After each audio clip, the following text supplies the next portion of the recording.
براہ راست آپ کو لیے چلے مسلم لیگ نون کے رہنما شاہد حقان عباسی اس وقت میڈیا سے گفتگو کر رہے ہیں کہ کابینہ جو مرضی کہے، جو مرضی فیصلے کرے، سرکاری افسر اس کو امپلیمنٹ کرنے پر تیار نہیں ہے، کیونکہ جب تک یہ نیب کا ادارہ ہے اور یہ جو نام نہاد احتساب کا نظام ہے تو کوئی شخص بھی اس ملک میں فیصلے نہیں کرے گا، کیونکہ وہ کل اس نیب کی جو نام نہاد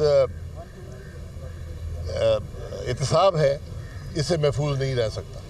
تو آج ضرورت اس بات کی ہے کہ اس ادارے کو ختم کریں اور ملک کے نظام کو چلائیں۔ میں نے بارہا کہا ہے کہ جو سابقہ چیئرمین نیب تھے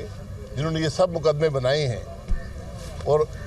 مقدمے ایسے ہیں کہ ایک مقدمہ بھی ان کے دور کے اندر مکمل نہیں ہو سکا، کئی چلان مکمل نہیں ہیں، کئی فرض جرم عائد نہیں ہوئی۔ یہ مقدمات صرف اس لیے بنائے جاتے تھے کہ سیاستدانوں کو دبایا جائے، ان پر پریشر ڈالا جائے، ان کو توڑا جائے اور حکومت کو مضبوط کیا جائے۔ تو آج اس معاملے کو ختم کر کے اور اس نیب کے ادارے کو ختم کر کے ملک کے نظام کو چلانے کی ضرورت ہے۔ آپ نیب، میرا چیلنج ہے موجودہ نیب چیئرمین کو بھی کہ حقائق عوام کے سامنے رکھیں کہ جو سیاستدانوں کے خلاف جاوید اقبال صاحب نے مقدمے بنائے ان کی حقیقت کیا ہے، اور جاوید اقبال صاحب سے ضرور سوال کریں، اور میں نے بارہا پچھلے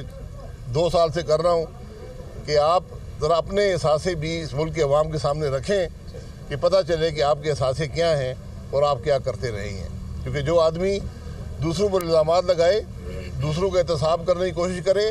وہ سب سے پہلے خود احتساب کے عمل میں شامل ہو۔ اب ملک کی سیاست آپ دیکھ لیں کہ عمران خان صاحب پچھلے